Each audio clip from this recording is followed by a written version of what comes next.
இந்த கேம் புரியறதுக்கு கொஞ்சம் டைம் எடுக்கும் சார். இல்லை அதே என்னால ரொம்ப நேரம் ஆச்சுல. அதனால இது வரைக்கும் பிக் பாஸ்ல இந்த மாதிரி ஒரு எபிசோட யாரும் பார்த்திருக்கவே மாட்டீங்க. ஒரு ஹோஸ்ட் இந்த அளவுக்கு கோபப்பட்டு நம்ம பார்த்ததே இல்ல. ஒரு ஹோஸ்ட் கோபப்பட்டும் பார்க்கல, ஒரு ஹோஸ்ட் கோபப்படுத்தியும் பார்க்கல. இது வரைக்கும் பிக் பாஸ்ல எத்தனையோ சீசன் நடந்திருக்கு, எத்தனையோ எபிசோட் நம்ம பார்த்திருக்கோம், எவ்வளவு சண்டை நடந்திருக்கு, எவ்வளவு பிரச்சனை நடந்திருக்கு. ஆனா இன்னைக்கு எபிசோட் மாதிரி ஒரு ஃபயரான எபிசோட யாருமே பார்த்திருக்க மாட்டீங்க. அந்த மாதிரி தரமான ஒரு எபிசோட் இன்னைக்கு நம்ம சேதன், திவ்யா, சாண்ட்ரா, பிரஜன் இந்த 3 பேர் செம்ம காட்டினாரு. அதுலயும் முக்கியமா பிரச்சனை, நீ என் ஃப்ரெண்டா இருந்தாலும் சரி, மாமாவா இருந்தாலும் சரி, மச்சானா இருந்தாலும் சரி, எல்லாமே ஷோவுக்கு வெளில, ஷோவுக்குள்ள நீயும் ஒரு கண்டஸ்டன்ட் தான் அப்படின்னு அண்ணன் லெஃப்ட் ரைட் வாங்கினாரு. இன்னைக்கு எபிசோடு ஸ்டார்ட் டு எண்ட் வரைக்கும் கேப்பே இல்லாம ஃபுல் ஃபயர். நம்ம சேதன் பேசும்போது பிரஜன் காட்டின ஆட்டிடியூட் இருக்கு. ஏப்பா அவர் என்னதான் உனக்கு ஃப்ரெண்டா இருந்தாலும், நீங்க 2 பேரும் ஒன்னா சேர்ந்து சீரியல் பண்ணிருந்தாலும், ஒரு ஷோவுடைய ஹோஸ்ட் முன்னாடி இந்த மாதிரி பிஹேவ் பண்ணது ரொம்ப தப்பு. என்னதான் நீங்க கேரியரை ஒன்னா ஸ்டார்ட் பண்ணி இருந்தாலும், இன்னைக்கு விஜய் சேதுபதி இருக்கிற இடம் ரொம்ப பெருசு. அவரோட பொசிஷனுக்கு ஒரு மரியாதை இருக்கு. அதுக்கு ஏத்த மாதிரி சபையில பேசணும். நீ உன் மாமா மச்ச வரவெல்லாம் வீட்டோட வச்சுக்கோ. ஆனா பப்ளிக்ல ஒரு ஷோல ஒரு ஹோஸ்ட தெனாவட்டா முறைக்கிறது, தெனாவட்டா பாக்குறது, திமிரா பதில் சொல்றது, இதெல்லாம் ரொம்ப ரொம்ப தப்பு. நீங்க இதே ஆட்டிடியூடோட உங்க கேரியர் அப்ரோச் பண்ணீங்க அப்படின்னா, உங்களுக்கு ஃபியூச்சர்ல ப்ராஜெக்ட் கிடைச்சாலும் உங்களுடைய இந்த ஆட்டிடியூட் உங்களோட வளர்ச்சிக்கு மிகப்பெரிய தடையா இருக்கும். சரி, ஓகே, இன்னைக்கு எபிசோட்ல என்ன நடந்தது அப்படின்றத தெளிவா சொல்றேன் வாங்க. நேத்து எபிசோட்ல சாண்ட்ரா, திவ்யா இவங்க 2 பேரும் ஜெயில போட சொல்லி பிக் பாஸ் சொன்னாரு. ஆனா ஜெயிலுக்கு போறதுக்கு முன்னாடி எல்லா வேலையும் செய்யணும் அப்படின்னு சொல்லி சொன்னார்ல. அதன்படி விக்ரம் இவங்களை விட்டு கிளீன் பண்ண சொன்னாரு. ஆனா இவங்க பெருக்கின லட்சணத்தை நீங்களே பாருங்க. என்ன எங்க வினோத் போயிட்டாரா? சாண்டியான ஸ்டெப். இப்போ இவங்க செஞ்ச வேலையில டயர்ட் ஆகி ரிலாக்ஸ் பண்றாங்க. அப்போ விக்ரம் எப்ப வேலையை ஆரம்பிக்க போறீங்க அப்படின்னு சொல்லி கேட்க, அதுக்கு திவ்யா நான் டீ குடிச்சிட்டு திரும்ப ஆரம்பிக்கலாம்னு இருக்கேன். இப்போ திவ்யா கேப்டன் கிட்ட டீ கேட்க, அதுக்கு எஃப்ஜே உங்களுக்கு டீ தரேன், ஆனா பால் போட்டு டீ தர முடியாது, வேணா பிளாக் டீ மட்டும் குடிங்க அப்படின்னு சொல்லி சொல்ல, அதுக்கு திவ்யா எனக்கு பயங்கரமா தலைவலிக்குது, சோ ப்ளீஸ் கொஞ்சம் பால் போட்டு கொஞ்சமா டீ போட்டு தாங்க அப்படின்னு சொல்லி கேட்க, அதுக்கு எஃப்ஜே அதெல்லாம் தர முடியாது, பிளாக் டீ வேணா தரேன், எஃப்ஜே மாத்திரை போடணும், சோ தயவு செஞ்சு கொஞ்சம் பால் கொடு அப்படின்னு சொல்ல, இப்போ இந்த எஃப்ஜே பயப்புள்ள பால் குடுக்கலனாலும் பரவாயில்ல, ஃப்ரிட்ஜ்ல வச்சா எங்க எடுத்து குடிச்சிட போறாங்க அப்படின்னு சொல்லிட்டு அந்த பாலை கொண்டு போயிட்டு வெளியே கனி என்ற ரம்யா இருக்காங்கல்ல, அவங்க கிட்ட பத்திரமா பாத்து சொல்லி வெளியே வச்சுட்டு வந்திருக்கு. மதியத்துல எனக்கு தலைவலியா இருந்த எல்லாருக்கும் பிளாக் டீ தான் திவ்யா போட்டு குடிச்சிருக்காங்க. எனக்கு பிளாக் டீ செட் ஆகாது. அப்போ நான் ஒண்ணும் பண்ண முடியாது திவ்யா.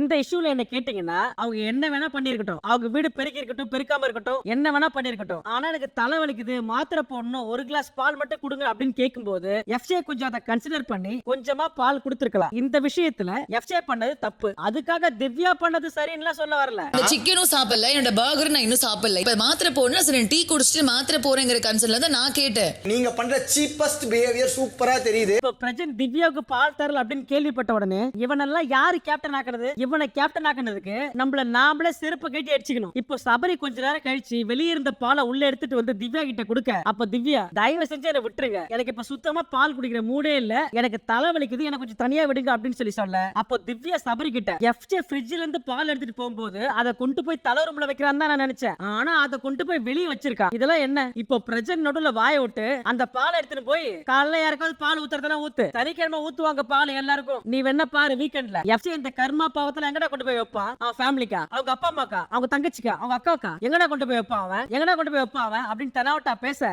கர்மா பாவம் எங்கடா கொண்டு போய் வைப்பான்? அவன் ஃபேமிலிக்கா, இல்ல அவங்க அப்பா அம்மாக்கா, இல்ல அவன் தங்கச்சி அக்காக்கா, யார் எங்க போய் வைப்பான்?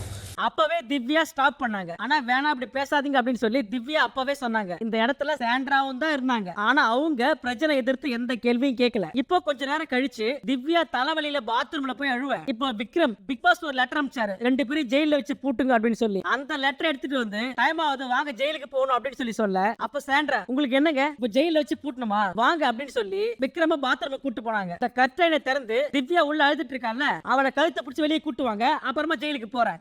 கட்டன் திறந்துட்டு அவளை கழுத்துல புடிச்சு வெளியில கொண்டு வாங்க, நான் அவளை கூட்டிட்டு அங்க போறேன். அது என்ன பண்ண முடியும்? இல்ல நீங்க அதுதானே இருக்கிறீங்க. இப்போ உங்களுக்கு என்னங்க வேணும்? ஜெயிலுக்கு போகணும், அப்ப நீங்களே கூப்பிடுங்க. அவ அழுதுட்டு இருக்கால, நீங்களே கூப்பிடுங்க. அதுக்கு விக்ரம் இல்ல அவங்க கொஞ்சம் எமோஷனலா இருக்காங்க போல, அவங்க எமோஷனல் ஆகி அழுதுட்டு இருக்காங்க நினைக்கிறேன், உங்களுக்கு தான் அதை பத்தி கவலை இல்லையே, இந்த செகண்டா உங்களுக்கு ஜெயிலுக்கு போகணும் அதானே, அப்ப ஜெயிலுக்கு கூட்டு போங்க. அதுக்கு விக்ரம் எனக்கு பிரச்சனை இல்லங்க, பிக் பாஸ்க்கு வேணும், பிக் பாஸ் ஜெயில போட சொன்னாரு வாங்க ஜெயிலுக்கு. இப்ப சாண்ட்ரா நீங்களே திவ்யா கிட்ட கேளுங்க அப்படின்னு சொல்ல, இப்ப விக்ரம் நான் கேட்டேன் அதுக்கு ஆன்சர் வரல, சரி நான் கிளம்புறேன் அப்படின்னு சொல்லி கிளம்ப, இப்ப சாண்ட்ரா கோவமா விக்ரம பைத்திய மாதிரி பிஹேவ் பண்ற, உனக்கும் ஒரு நாள் வரும்டா, கண்டிப்பா நீ மறக்கவே மாட்ட அந்த நாளை. அப்ப சாண்ட்ரா வினோத் கிட்ட போயிட்டு அங்க திவ்யா அழுதுட்டு இருக்கா, அங்க உட்கார்ந்து சிரிச்சிட்டு இருக்கா. இந்த மாதிரி ஒரு மனுஷனை என் லைஃப்ல நான் பார்த்ததே இல்ல. குடிக்க பால் கேட்டா அதை கொண்டு போய் கனி ரம்யா கிட்ட பத்திரமா வைக்கிறான். இப்ப அந்த பாலை கொண்டு போய் அங்க வச்சு யாருக்கு பால் ஊத்த போறான் அவன் அப்படின்னு கத்த. அந்த பொண்ணு அங்க அழுதுட்டு இருக்கா, அவனுக்கு இப்ப வந்து ஜெயில போடணுமா அவளை? அவன் அங்க உட்கார்ந்து சிரிக்கிறான் தெரியுமா, அவ அழுதுட்டு இருக்கும்போது சிரிக்கிறான். இப்படிப்பட்ட ஒரு மனுஷனை என் லைஃப்ல நான் பார்த்ததே கிடையாது. இப்போ வியனா சாண்ட்ரா கிட்ட திவ்யா கிட்ட வந்து இப்போ உங்களுக்கு என்ன பிரச்சனை, ஏன் ஜெயிலுக்கு போக மாட்டீங்க அப்படின்னு சொல்லி கேட்க, உங்களுக்கு நாங்க ஜெயிலுக்கு போகாத பிரச்சனை அப்படின்னா எல்லாரும் சேர்ந்து மொத்தமா ஸ்ட்ரைக் பண்ணுங்க. இப்போ பிரச்சனை வியனா கிட்ட பிக் பாஸ் சொல்லி அவங்க ரெண்டு பேரும் உள்ள போகல அப்படின்னா வர கான்சிக்வன்ஸ் அவங்க ரெண்டு பேரும் ஃபேஸ் பண்ணிப்பாங்க, நீங்க ஃப்ரீயா விடுங்க அப்படின்னு சொல்லி வியனா கிட்ட சொல்ல, அப்போ திவ்யா வியனா கிட்ட எங்க எஃப்ஏ ஜெயிலுக்கு போகாம டிலே பண்ணா இந்த கனி ஒரு 2 மணி நேரமா ஜெயிலுக்கு போகாம சுத்திட்டு இருந்தாங்க. அப்பெல்லாம் யாருமே வந்து அவங்க கிட்ட கேட்கல, யாருமே கனி கிட்ட போய் ஜெயிலுக்கு போங்கன்னு சொல்லல. இப்போ எதுக்கு எல்லாரும் வந்து என்ன தொலை பண்ணிட்டே இருக்கீங்க? பிரச்சனைனா இதுவே எஃப்ஜே போகாம இருந்தப்போ கனி போகாம இருந்தப்பெல்லாம் இங்க யாரும் கேட்கல. இப்போ வியானா வந்து கேட்டு போனதுக்கு அப்புறம் இப்ப திரும்பவும் எஃப்ஜேவோ விக்ரம வந்து எப்பதான் ஜெயிலுக்கு போக போறீங்க, ஜெயிலுக்கு போங்க அப்படின்னு சொல்ல, அதுக்கு திவ்யா நான் லேட்டா கூட போறேன், அதனால ஏதாவது கான்சிக்வன்ஸ் வந்தா நான் பாத்துக்கிறேன், என்ன விட்டுருங்க. அப்போ விக்ரம் எஃப்ஜேவோ வா எஃப்ஜே நாம போயிட்டு ஒரு 1/2 மணி நேரம் கழிச்சு திரும்ப வருவோம் அப்படின்னு சொல்லிட்டு 2 பேரும் போயிட்டாங்க. இப்போ விக்ரம் போனதுக்கு அப்புறம் பிரஜன் திவ்யா கிட்ட வியானா வந்து ஏதாவது பேசினா தயவு செஞ்சு பேசாத, அவெல்லாம் ஒரு ஆளே கிடையாது, அவளால புடிச்சு ஏறி விட்டுருவேன், போனா போதுன்னு சைலண்டா விட்டு வச்சிருக்கேன். வியானா யாரு, அவ யார் வந்து கேக்குறதுக்கு? அவ கிட்ட எல்லாம் பேச்சுவார்த்தை வச்சுக்காத. இந்த வீட்டுல எவனுக்குமே முதுகெலும்பு இல்ல, ஆளு விட்டு அனுப்புறானுங்க. அவெல்லாம் ஒரு ஆளே கிடையாது, தேவையெல்லாம் குத்தி எதுனா புடிச்சு அடி ஏறி விட்டுருவோம் சத்தியமா. அவளை நான் போனா அவன் சைலண்டா விட்டுருங்க. இப்ப திரும்ப ஒரு 1/2 மணி நேரம் கழிச்சு எஃப்ஜேவோ விக்ரம வந்து அப்புறம் திவ்யா வரீங்களா, 1/2 மணி நேரம் ஆயிடுச்சு, அப்ப திவ்யா உங்களுக்கு தூக்கம் வருதுன்னா கீழே வச்சு போங்க, நான் போய் ஜெயில படுத்துக்கிறேன், அதெல்லாம் பண்ண முடியாது அப்படின்னு சொல்லிட்டு விக்ரம் திரும்பவும் அந்த லெட்டர் எடுத்து படிச்சாரு. எஃப்ஜே விக்ரம் கவனத்திற்கு, சாண்ட்ரா திவ்யாவை சிறையில் வைத்து லாக் செய்யவும், இது எங்களோட வேலை. அதுக்கு திவ்யா வர, ஆனா இப்ப வர முடியாது, இப்போ மணி 2:50, மறுபடியும் எஃப்ஜேவோ விக்ரம வந்து நின்னு நள்ளிரவு 2:50 என்ன பண்ணணும்? ஜெயிலுக்கு போகணும். திவ்யா அப்ப சாண்ட்ரா போக மாட்டோன்னு இங்க யாரும் சொல்லவே இல்ல, ரொம்ப நேரமா அதான் சொல்லிக்கிறீங்க, அதனால தான் நாங்க வெயிட் பண்றோம். இப்போ நம்ம விக்ரம் திரும்பவும் அந்த லெட்டரை காட்டி எஃப்ஜே விக்ரம் கவனத்திற்கு மறுபடியும் ஆரம்பிச்சாரு. ஒரு வழியா 3 மணிக்கு 2 பேரையும் ஜெயில வச்சு பூட்டினாரு விக்ரம். ஜெயில வச்சு பூட்டிட்டு நேரா வீட்டுக்குள்ள வந்து அப்ப விக்ரம் பிக் பாஸ் கிட்ட, பிக் பாஸ் இங்க பாருங்க, இந்த ஏனத்தெல்லாம் கழுவவே இல்ல, அந்த லிவிங் ரூம் ஒழுங்கா பெருக்கல, தலை ரூமுக்கு போனாங்க தொடப்பத்தி அங்கேயே போட்டு வந்துட்டாங்க, பாத்ரூம் கிளீன் பண்ணல, டாய்லெட் கிளீன் பண்ணல, வீட்டை ஒட்டன அடிக்கல, எதுவுமே பண்ணல அப்படின்னு சொல்லி கம்ப்ளைண்ட் பண்ணிட்டு இருந்தாரு. இதோட வெள்ளிக்கிழமை நிகழ்வுகள் முடிஞ்சது. இதுக்கப்புறம் நம்ம சேது அண்ணனுடைய சரவடியை பார்க்கலாம் வாங்க. சேதுபதி வந்த உடனே திவ்யா சாண்ட்ரா 2 பேரும் எந்திரிச்சு நில்லுங்க அப்படின்னு சொன்ன உடனே ஆடியன்ஸ் கிட்ட இருந்து சர்காஸ்டிக்கா ஒரு கிளாப்ஸ். அதை கேட்டு திவ்யா சிரிக்க, அப்ப நம்ம சேது அண்ணன் இவங்க 2 பேரும் இந்த வீட்டோட வீர மங்கைகள், பிக் பாஸ் எதிர்த்தே சண்டை போடுவாங்க, இதுல திவ்யாவுக்கு பெருமை வேற. அவங்க மூஞ்ச பாருங்களேன், உலகத்திலேயே யாராவது ஒஸ்டுக்காக பெருமைப்படுவாங்களா? திவ்யா படுவாங்க. சரி, இவங்க 2 பேரும் வீட்டோட வீர மங்கையர்கள். ஆமா, பிக் பாஸ் ஏத்தே சண்டை போடுவாங்க பாருங்க, பெருமை பாருங்க திவ்யாக்கெல்லாம் அப்படியே எதுனால சரி. நீங்க 2 பேரும் சொல்லுங்க, என்ன பிரச்சனைன்னு சொல்லுங்க, எதுக்கு ஜெயிலுக்கு போக மாட்டேன்னு சொன்னீங்க சொல்லுங்க. அப்ப நம்ம திவ்யா அன்னைக்கு ஃபுல்லா வீட்ல இருக்கிற எல்லா வேலையும் பார்த்துட்டு அதுக்கப்புறம் ஜெயிலுக்கு போகணும்னு சொன்னாங்க. ஓ, வேலைலாம் பாத்தீங்களா, என்னென்ன வேலைலாம் பாத்தீங்க? நாங்க டீலக்ஸ் ரூம கூட்டணும், அதுக்கப்புறம் லிவிங் ஹால கூட்டணும், அதுக்கப்புறம் தலை ரூம கூட்டணும். அப்ப விக்ரம் எந்திரிச்சு, ஆனா அவங்க கிளீன் பண்ணாங்கன்றது உண்மைதான், ஆனா ஒரு ரூமுக்கு 3 மணி நேரம் 4 மணி நேரம் டைம் எடுத்து ஒழுங்காவே கிளீன் பண்ணல, எல்லாமே அரைகுறையா பண்ணாங்க. அப்ப நம்ம சேது என்ன, சரி ஓகே அரைகுறையா கிளீன் பண்ணீங்க, அதுக்கப்புறம் என்ன பண்ணீங்க? அப்ப சாண்ட்ரா திவ்யாவுக்கு தலைவலி, அதனால டீ குடிக்கலாம் அப்படின்னு சொல்லிட்டு அப்ப சேதனை பாதியிலே ஸ்டாப் பண்ணி அவங்களுக்கு தலைவலி, நீங்க என்ன பண்ணீங்க சாண்ட்ரா? டீ குடிக்கலாம் அப்படின்னா திவ்யாவுக்கு தலைவலி, அவங்களுக்கு தலைவலி, நீங்க என்ன பண்ணிட்டு இருந்தீங்க சாண்ட்ரா? நான் இல்ல அவங்க கூட தான் சார் இருந்தேன், டீ குடிக்க. சூப்பர் டீலக்ஸ் ரூம் கிளீன் பண்ணீங்க, அப்புறம் தலைவலிக்குது பால் வேணும் அப்படின்னு சொல்லி கேட்டீங்க, தலைவலிக்கு மாத்திரை கொடுத்தாச்சு. இது திவ்யாவுக்கு, நீங்க என்ன பண்ணீங்க சாண்ட்ரா? அப்ப சாண்ட்ரா, சார் நாங்க 2 பேரும் ஒண்ணா தான் சார் வேலைக்கு போனோம், நாங்க 2 பேரும் போய் சூப்பர் டீலக்ஸ் ரூம் கிளீன் பண்ணோம், லிவிங் ஹால கிளீன் பண்ணோம். ஏமா நிறுத்துமா, டீலக்ஸ் ரூம் கிளீன் பண்ணீங்க வச்சாச்சு, சமையல் பண்ணீங்க வச்சாச்சு, பாத்திரம் கிளீன் பண்ணீங்க வச்சாச்சு, அதுக்கப்புறம் தலைவலி வந்தது திவ்யாவுக்கு. சாண்ட்ரா என்ன பண்ணீங்க? அத சமைச்சது வச்சாச்சு, கிளீன் பண்ணது வச்சாச்சு, ஓகே சூப்பர் டீலக்ஸ் வச்சாச்சு. இல்ல சாண்ட்ரா சிரிச்சுக்கிட்டே, சார் டீ போட போனேன் சார். சாண்ட்ரா சிரிக்காதீங்க சார், டீ போட போனேன் சார். சாண்ட்ரா நிஜமாவே சிரிக்காதீங்க, ரொம்ப எரிச்சலா இருந்தது, நல்லா இல்ல. இப்பதான் ஷோ ஆரம்பிச்சிருக்கேன், எடுத்த உடனே கடினமா பேச நான் விரும்பல, அதனால என்ன டென்ஷன் பண்ணாம தயவு செஞ்சு சிரிக்காது, அவ்வளவுதான். சாண்ட்ரா மூஞ்சி அப்பயே தீஞ்சு போச்சு. நீங்க சிரிக்கிறது விளையாடுறது எல்லாத்தையுமே பிக் பாஸ் கிட்ட வச்சுக்கீங்க, என் கிட்ட வச்சுக்காதீங்க. அதுல பிக் பாஸ் திவ்யா கிட்ட சொல்றாரு, நீங்க செய்யறதெல்லாம் உங்களோட வச்சுக்கீங்க, என்ன செய்யாதீங்க அப்படின்னு சொல்லி பிக் பாஸ் சொல்றாரு. உடனே திவ்யா மூஞ்சில அப்படியே பெருமைய ஊர்ல அவ்வளோ சம்பவம் பண்ணிட்டு வந்த ஆளு. நாங்கெல்லாம் வந்ததே உங்களாம் பெருமை. இதெல்லாம் என்கிட்ட இங்கே சொல்லினான்னு வச்சுக்கோங்களேன், ஐயோ திவ்யா இப்படியே போயிடுங்க திவ்யா வீட்டுக்குன்னு சொல்றப்ப நான். இவங்கெல்லாம் டிசிப்ளின் டெக்கோரம் இது எல்லாத்தையும் போய் பாடம் எடுக்க போறா அப்படின்னு சொல்லிட்டு போனவங்க தான் இவங்க எல்லாம். பிக் பாஸ் சொல்லும் போது பிக் பாஸ் கிட்ட என்ன ஒரு ஆட்டிடியூடு, ஒரு ஆட்டிடியூடு பா பா அப்படிதான் இருக்குது. ஷோ ஆரம்பிச்ச 2 நிமிஷத்துல 2 பேருக்கு பலார் 2 அடி, யாருக்கும் பாரபட்சமே இல்ல. அப்ப நம்ம சேதன் திவ்யாவுக்கு தலைவலி. திவ்யா நீங்க உட்காருங்க. விக்ரம் உங்ககிட்ட பிக் பாஸ் ஒரு பேப்பர் கொடுத்தாருல, அந்த பேப்பர்ல என்ன இருந்துச்சு, திவ்யா சாண்ட்ரா 2 பேரையும் சிறையில வைத்து பூட்டவும் அப்படின்னு இருந்துச்சு. பாத்திரம் கழுவுனாங்களா? இல்ல சார். பெருக்குனாங்களா? இல்ல சார். கிளீன் பண்ணாங்களா? இல்ல சார். அப்போ பிக் பாஸ் சொன்ன எந்த வேலையும் செய்யல. சாண்ட்ரா நீங்க பதில் சொல்லுங்க, யார் உங்ககிட்ட கேட்டது வேலை எல்லாம் செய்ய சொல்லி? இந்த பால் இஷ்யூ அதெல்லாம் தனி, அதை நம்ம அப்புறமா பேசுவோம். பிக் பாஸ் கண்ணை அடைக்கணுமா, பிக் பாஸ் கண்ணை மூடணுமா, அதுவும் தனி. அந்த விஷயத்துக்கு கடைசியா வருவோம். இப்போ நான் கேட்ட கேள்விக்கு பதில் சொல்லு. இப்போ மறுபடியும் சாண்ட்ரா சிரிக்க அண்ணனுக்கு வந்துச்சு கோவம். தயவு செஞ்சு சிரிக்காதீங்க. நீங்க சிரிக்கிறது நல்லா இருந்தா அதுக்கு நாங்களும் சிரிப்போம், உங்களை கொண்டாடுவோம். அது நல்லா இல்ல. உங்களுக்கு கொடுக்கப்பட்ட வேலையை ஏன் பண்ணல, அதுக்கு மட்டும் பதில் சொல்லு. சார் 1 by 1 பண்ணலான்னு, அந்த 1 by 1ல ஒரு 1 இருக்கு, இன்னொரு 1 எங்க? அதுக்கு சாண்ட்ரா சார் இல்ல சார் திவ்யா தலைவலி வந்துச்சு, அவளுக்கு காஃபி போட்டு கொடுத்துட்டு அப்புறம் வேலை செய்யலாம். ஏமா அதெல்லாம் சைடுல, உனக்கு கொடுக்கப்பட்ட பிரதான வேலை என்ன? பிக் பாஸ் சொல்லத செய்யறது. அதை ஏன் செய்யல? இந்த ஷோ உங்களால மட்டும் தான் ஓடுதுன்னு நினைக்கிறீங்களா? உங்களுக்கும் மேல பிக் பாஸ் ஒருத்தர் இருக்காரு, அவரு சொல்றத கேட்கணும். திவ்யாவை விடுங்க, திவ்யா பேஷண்ட். திவ்யா உனக்கு மாத்திரை கொடுத்து எப்ப சாப்பிட்டேன்? சார் நான் அடுத்த நாள் காலைல தான் சார் சாப்பிட்டேன். ஏமா கொடுத்த உடனே சாப்பிடல? இல்ல சார் அப்ப சாப்பிட பிடிக்கல, ஒரு மாதிரி வாந்தி வர மாதிரி இருந்துச்சு, அதனால சாப்பிடல சார். நீங்க கூட இருக்கீங்க, நீங்க உங்க வேலையை செய்யாம இருக்கீங்க. சாண்ட்ராவுடைய பேரு ஸ்பாயில் ஆகணும் திவ்யாவுக்கு நல்லா தெரியும், உங்களுக்கு தான் தெரியல. திவ்யா எஸ்கேப் ஆயிட்டாங்க. ஏன்னா பேஷண்ட்னு ஒரு மூஞ்ச வச்சுக்கிட்டீங்கன்னா, நீங்க சொல்லிட்டீங்கன்னா அதை நீங்க நம்ப வச்சிட்டீங்க அப்படின்னா உங்களை யாரும் எதுவும் கேட்க முடியாது. அப்படி பார்த்தா திவ்யா எஸ்கேப் நீ தான் மாட்டீங்க. திவ்யா இஸ் வெரி பிரில்லியன்ட், உங்களுக்கு தான் திறமை இல்ல. திவ்யா அவங்க கையில ஜாய்ஸ்டிக் வச்சுட்டு உங்களை ஆட வச்சிருக்காங்க, அது உங்களுக்கே தெரியல. இது பத்தாததுக்கு பிரஜனை வேற கூட சேர்த்துக்கிறீங்க. பிரஜனை வந்து அவங்க மனைவிக்கு ஐஸ்கிரீம் எடுத்து போனா கூட பரவாயில்ல, ஆனா திவ்யா அவங்களுக்கு எடுத்துட்டு வர சொல்றாங்க. திவ்யா ஐஸ்கிரீம் கேட்டது ஒரு ஆட்டர் கூட உங்களுக்கு தெரியல. அப்ப திவ்யாவோட மைண்ட் வாய்ஸ், ஏண்டா பார்த்த உடனே ஆசையா இருக்குன்னு கொஞ்சம் ஐஸ்கிரீம் கேட்டது தப்பா? அப்ப திவ்யா சேதான கிட்ட சார் அந்த ஐஸ்கிரீம் பிடிக்குமேன்னு கேட்டேன். அப்ப அண்ணன் உங்ககிட்ட பேசுறதுக்கு விருப்பம் இல்ல, உங்களுக்கு கொடுத்த வேலையே செய்ய வக்கில்ல, உங்ககிட்ட நான் எதுக்கு பேசணும்? உங்ககிட்ட பேசும்போது தான் நீங்க பேசணும். உங்களுக்கு கொடுத்த வேலையவே செய்யறதுக்கு வக்கில்ல, உங்ககிட்ட எனக்கு பேசுறதுக்கு ஒண்ணு இல்ல. பாவம் சாண்ட்ராவுக்கு நிஜமாவே ஒண்ணும் தெரியல. அப்ப கேமராமேன் சாண்ட்ராவுக்கு ஒரு க்ளோஸ் அப் ஷாட் வச்சாரு பாருங்க. பாவம்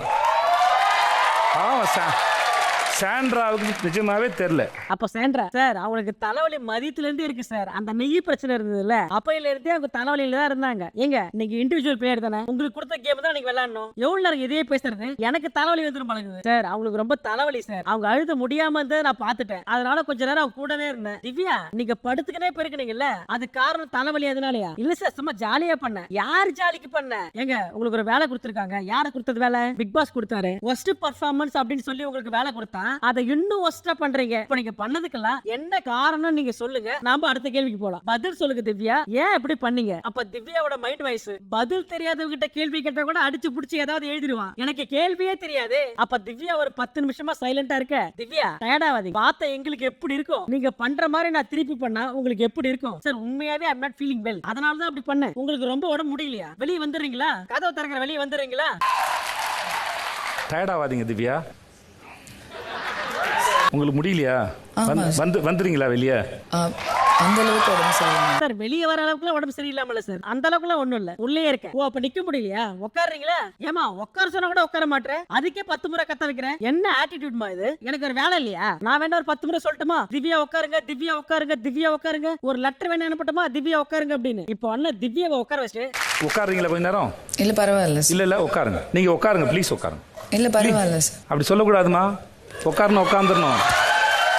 சாண்ட்ரா நீங்க பதில் சொல்லுங்க. இப்போ திவ்யாவும் நீங்க தான், சாண்ட்ராவும் நீங்க தான். நான் கேட்கிற கேள்விக்கு பதில் சொல்லுங்க. சார் இல்ல சார் கொஞ்சம் மெதுவா பண்ணி முடிக்கலாம் அப்படின்னா சார் பொறுமையா பண்ணோம். ஏமா நீங்க க்ளீன் பண்ணீங்க, அது க்ளீன் ஆகல, வேற சொல்லுங்கன்னு சொல்றேன், அதையே திருப்பி சொல்லாதீங்க. இப்போ சாண்ட்ரா மூஞ்சால அடிச்ச மாதிரி சார் வேற எதுவுமே இல்ல சார். உங்களுக்கு பிக் பாஸ் எப்ப கண்ணை திறக்கணும், பிக் பாஸ் எப்ப கண்ணை அடைக்கணும் அதெல்லாம் சொல்ல வருது இல்ல. கோவம் வந்தா என்ன வேணா பேசலாமா? யாரு என்ன வேணா பேசலாமா? உங்களுக்கு எல்லாமே புரிஞ்சிருச்சா? உங்களுக்கு எல்லாமே புரிஞ்சிருச்சு அப்படின்னா நீங்க பிக் பாஸ் சொல்ற வேலையை செஞ்சிருக்கணுமே, ஏன் செய்யல? இப்போ நீங்க பண்றதெல்லாம் ஒரு வேடிக்கை பார்த்து இருக்கிறதுனால பிக் பாஸ் கண்ணை மூடிக்கணுமா திறந்துக்கணுமா? சார் இல்ல சார் நான் அதுக்காக சொல்லல சார், எதுக்கு வேணா சொல்லாங்க, நீங்க யாருங்க அதை சொல்றதுக்கு? அப்புறம் பிக் பாஸ் எப்ப கண்ணை அடைக்கணும், அடுத்த சீசன்ல கண்ணு திறக்க கூடாதுன்னா சொல்ல வருதுல்ல.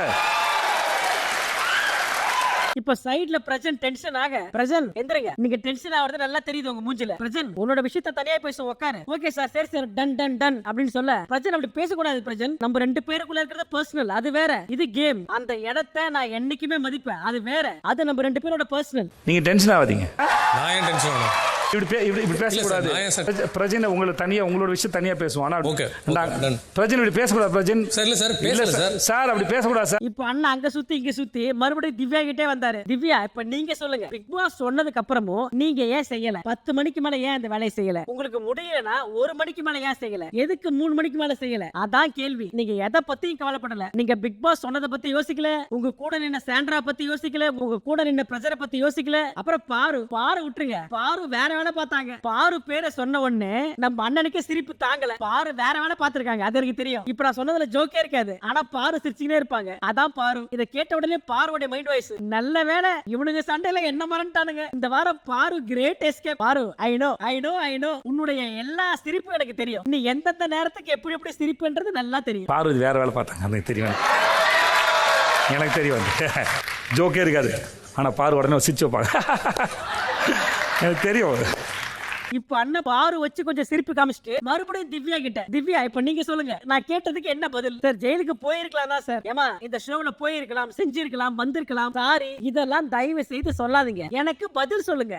உங்களுக்கு தலைவலி வந்தும் ஒரு டாக்டர் வந்து உங்களை பார்த்து உங்களுக்கு மருந்து மாத்திரை கொடுத்தோம், அந்த மருந்து மாத்திரை நீங்க போடல அப்படின்னா அந்த டாக்டருக்கு என்ன மரியாதை? சார் இல்ல சார், எனக்கு அந்த நேரத்துல ஒரு மாதிரி ஹர்ட் ஆயிடுச்சு சார், ஒரு மாதிரி வாமிட் வர மாதிரி இருந்துச்சு. இப்படி அண்ணன் கத்தி கத்தி எத்தனை தடவை கேள்வி கேட்டாலும் திவ்யா வாயை திறந்து ஒரு வார்த்தை கூட பேசாம சேதனனை லெஃப்ட் ஹேண்ட்ல டீல் பண்றாங்க. இப்ப திவ்யா மறுபடியும், இல்ல சார் அவங்க பண்ணது ஏதோ ஒரு விதத்துல எனக்கு ரொம்ப ஹர்ட் ஆயிடுச்சு. ஏமா உனக்கு தலைவலி வந்ததால தான் டாக்டர் வந்தாரு, டாக்டர் வந்ததால தான் மாத்திரை கொடுத்தாரு, உங்களுக்கு டீ பிரச்சனை வந்தது, அவங்களும் கொஞ்ச நேரம் கழிச்சு பாலை கொண்டு வந்து கொடுத்தாங்க, உங்களுக்கு கூட ஆறுதலுக்கு ஒரு ஃப்ரெண்ட் ஒருத்தங்க இருந்தாங்க, வேற என்னெல்லாம் பண்ணிருந்தா நீங்க இந்த டாஸ்க் பண்ணிருப்பீங்க. அப்ப திவ்யா நீ விஐபி தனுஷ் மாதிரி மூச்சு விடாம கூட பேசிக்க, நான் கம்முனு தான் இருப்பேன். ஓகே, ஏன் ஸ்ட்ரெஸ்னா நெய் பிரச்சனை ஸ்ட்ரெஸ். அதுக்கு முன்னாடி என்ன பிரச்சனை? 5 நாள் முன்னாடி நீங்க சமைச்சு போட்டாலும் எங்க இருந்தா உங்களுக்கு கேள்வி கேட்கறது? நான் எப்படிதான் சொன்ன சாண்ட்ராவை பார்த்து, இதோ பாரு சாண்ட்ரா, இன்னொரு தடவை நீ இந்த மாதிரிலாம் கூட்டு சேர்ந்த அப்படின்னா கண்டிப்பா அது ஓட்டத்தையும் பாதிக்கும். நீங்க அவங்க மேல அக்கறையா இருந்தீங்கன்னா அவங்களுக்கும் உங்க மேல அக்கறை இருந்திருக்கணும். வேணா சாண்ட்ரா நம்ம ஜெயிலுக்கு போயிடலாம் அப்படின்னு சொல்லி அவங்க சொல்லியிருக்கணும். ஆனா அவங்க சொல்லல. நீங்க வந்த ஃபர்ஸ்ட் வாரம் நீங்க விளையாடின விளையாட்டை பார்த்து நான் ரொம்ப இம்ப்ரெஸ் ஆனேன். ஆனா அதுக்கப்புறம் நீங்க பண்ணது எல்லாமே ஒஸ்ட். எடுப்பார் கைப்பாவையா தயவு செஞ்சு ஆவாதீங்க. ஃபர்ஸ்ட் வாரத்துல நீங்க விளையாண்ட விளையாட்டுல வந்து ஐ அம் வெரி மச் இம்ப்ரெஸ்ட். ஆனா அதுக்கப்புறம் நீங்க பண்ணல, இட்ஸ் ஒஸ்ட்.